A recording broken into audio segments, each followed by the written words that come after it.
quand il était sacré, jusqu'aujourd'hui, il est encore au front. Et ce front ne prend pas fin. De sorte que cela a marqué même son langage pastoral. En résumé, j'ai même pensé qu'on pouvait les comprendre comme sur l'évêque qui a mené le front sur le plan à la fois pastoral et poétique ou philosophique. Sur le plan pastoral, c'est un annonciateur de l'évangile de la paix et de l'espérance. Il est en même temps le dénonciateur. Il dénonce chaque jour ce qui ne va pas.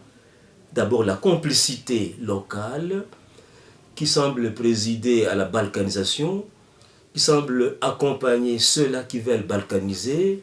Et ça, ce n'est pas normal lorsque au niveau local, il y a des gens qui sont des connivences avec ceux-là qui veulent créer un espace de génocide, créer un espace à récupérer pour leur compte. Il est aussi dénonciateur dans la mesure où il cherche chaque jour dans ses propos à rappeler qu'il ne faut pas baisser les bras. Trop c'est trop. Et les gens récupèrent la situation pour aller sur les rues à travers le mouvement citoyen et consorts, parce que cela nous marque. Il n'est pas seulement annonciateur de l'évangile, dénonciateur de ce qui ne va pas, mais il est aussi renonciateur.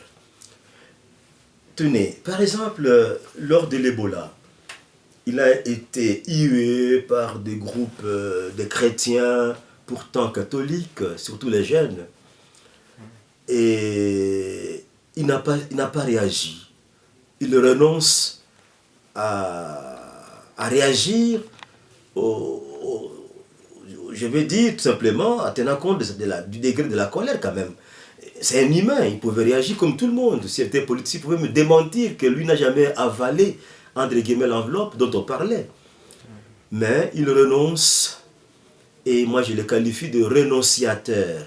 Bref, les trois attributs-là caractérisent un pasteur capable d'affronter la vie qui ne marchait pas.